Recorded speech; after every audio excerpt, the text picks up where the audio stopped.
যুক্তরাষ্ট্র ইসরায়েলি যৌথ হামলায় আহত ইরানের নতুন সর্বোচ্চ নেতা। ইরানের নবনিযুক্ত সর্বোচ্চ নেতা মোজতবা খামেনি যুক্তরাষ্ট্র ও ইসরায়েলের যৌথ হামলার প্রথম দিনেই পায়ে গুরুতর আঘাত পেয়েছেন বলে দাবি করেছে মার্কিন সংবাদপত্র দ্য নিউ ইয়র্ক টাইমস। বুধবার 11 মার্চ প্রকাশিত এক প্রতিবেদনে ইসরায়েলি ও ইরানি কর্মকর্তাদের বরাত দিয়ে এই তথ্য জানানো হয়েছে। 56 বছর বয়সী মোজতবা খামেনি তার পিতা আলী খামেনির উত্তরসূরি হিসেবে গত রবিবার দায়িত্ব গ্রহণ করেন। উল্লেখ্য যে দীর্ঘ সময় ইরানের ক্ষমতায় থাকা আলী খামেনি যুদ্ধের প্রথম দিনেই প্রাণ হারান।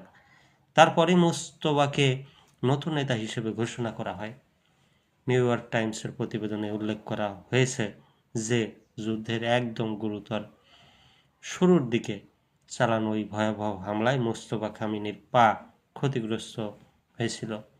বর্তমানে তিনি ঠিক কোথায় এবং কী অবস্থায় চিকিৎসাধীন রয়েছেন সে বিষয়ে সুনির্দিষ্ট কোনো তথ্য পাওয়া যায়নি।